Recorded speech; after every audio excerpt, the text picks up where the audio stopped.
그날 밤 나는 손전등 하나를 들고 바다로 향했습니다. 영웅이 자주 앉던 방파제 끝, 그곳에 아직 그의 담배꽁초가 남아 있었어요. 그걸 바라보며 눈물이 쏟아졌습니다. 영웅아, 제발 돌아와줘. 바다로 던진 목소리는 메아리 없이 사라졌습니다. 이른 아침, 마을 방송이 울렸습니다. 주민 여러분, 김영웅 씨의 차가 방파제 아래에서 발견됐습니다. 그 말에 나는 그 자리에 그대로 주저앉았습니다. 사람들이 몰려들었고 경찰이 나섰습니다. 시신은 없어요. 차 문은 열려 있었고 운전석엔 그분 신발이 놓여 있었습니다. 그 순간 모든 소리가 멈춘 듯 했어요. 그날 이후 나는 모든 걸 의심하기 시작했습니다. 그의 실종이 단순한 사고가 아닐지도 모른다고, 누군가 그를 해쳤거나 혹은 그 스스로 바다로 들어갔을 수도 있다고. 하지만 무엇보다 무서운 건 그가 나를 믿지 않았다는 사실이었어요. 그가 마지막으로 남긴 목도리처럼 우리의 사랑도 파도에 휩쓸려 어딘가로 떠내려갔겠죠. 바다는 모든 걸 삼키지만 진실은 언젠가 밀물처럼 돌아옵니다. 그날 모텔에서 무슨 일이 있었던 걸까? 왜 그는 사라진 걸까? 그리고 그녀는 지금 어디에 있을까? 이제 모든 비밀의 문이 열린다. 그날 밤 모든 것이 드러났습니다. 바다는 잔혹할 만큼 고요했고 모텔 간판 불빛이 깜빡이며 나를 향해 조롱하듯 웃고 있었죠. 그날 이후 나는 매일 그 모텔 앞을 지났다. 그곳에서 무슨 일이 있었는지 반드시 알아내야 했으니까. 비에 젖은 발끝이 무거웠습니다. 그리고 그곳 모텔 주차장에 낯선 차 한 대가 서 있었습니다. 차 문이 열리고 그 안에서 누군가 내렸습니다. 유진이었습니다.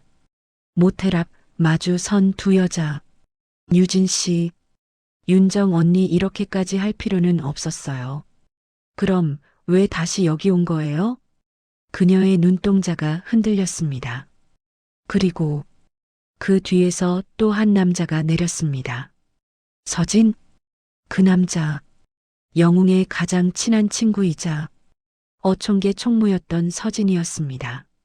그 순간 모든 조각이 하나로 맞춰졌죠. 그들은 나를 속이고 있었습니다. 영웅의 돈, 어촌계 공금, 그리고 모텔에서 벌어진 일들. 나는 단지 그들의 거짓된 거래 속에서 희생된 바보였던 겁니다.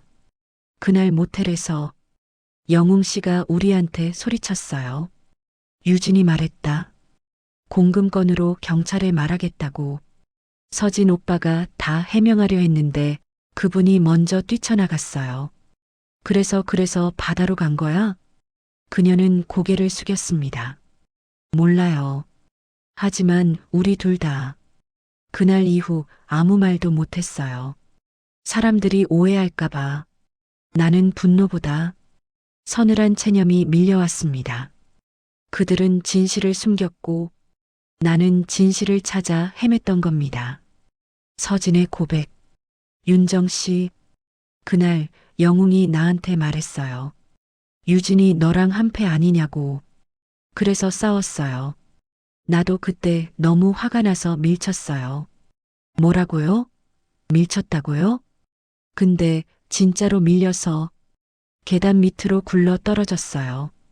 그때 비가 많이 와서 바닥이 젖어 있었고 그의 목소리가 떨렸습니다. 그 후로 영웅은 정신을 잃고 바다 쪽으로 비틀거리며 나갔어요. 그게 마지막이었어요. 나는 무너졌습니다. 심장이 쪼개지는 듯 했어요. 그들이 진실을 숨긴 이유가 두려움이 아니라 책임 회피와 자기 합리화였다는 걸 깨달았죠. 그때 나는 몰랐다. 진실이 드러나도 마음은 결코 가벼워지지 않는다는 걸. 영웅이 떠난 이유는 단순한 불륜도 돈 문제도 아니었다. 그는 사람들의 거짓 속에서 끝없이 흔들리다 결국 자신을 버린 거였다. 며칠 후 어촌계 긴급회의가 열렸습니다. 서진과 유진은 마을 사람들 앞에 섰죠. 그리고 나는 모든 걸 말하기로 했습니다. 그날 모텔에서 있었던 일, 이제는 다 밝혀야 해요. 사람들은 웅성거렸습니다. 영웅이는 공금을 빼돌린 게 아니었습니다. 그가 마지막까지 지키려 했던 건 마을의 신뢰였습니다. 잠시 침묵이 흘렀습니다. 그럼 서진이랑 유진은 왜 숨긴 거야? 서진은 고개를 숙였습니다. 겁이 났습니다. 제가 잘못했습니다. 그때 유진이 울음을 터뜨렸습니다. 저도 죄가 있어요. 그분을 지켜주지 못했어요.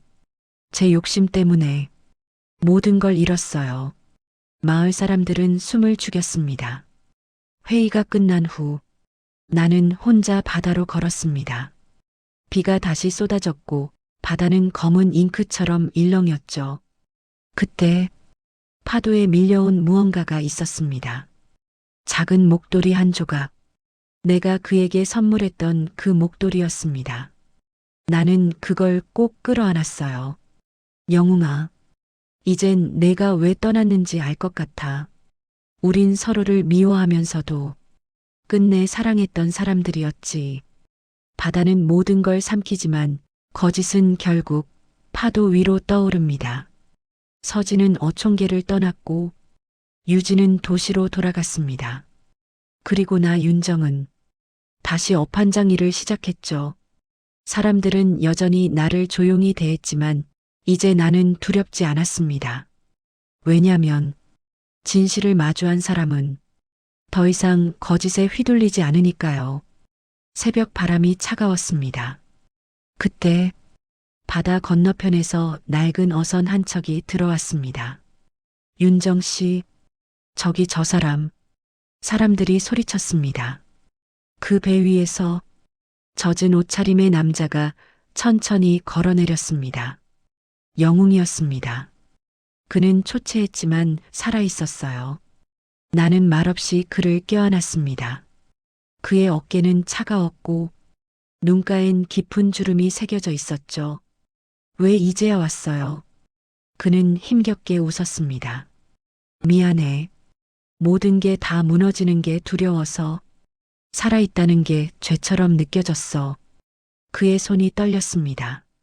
윤정아, 이제는 다시 시작해도 될까? 그 말에 나는 울음을 터뜨렸습니다. 그래요.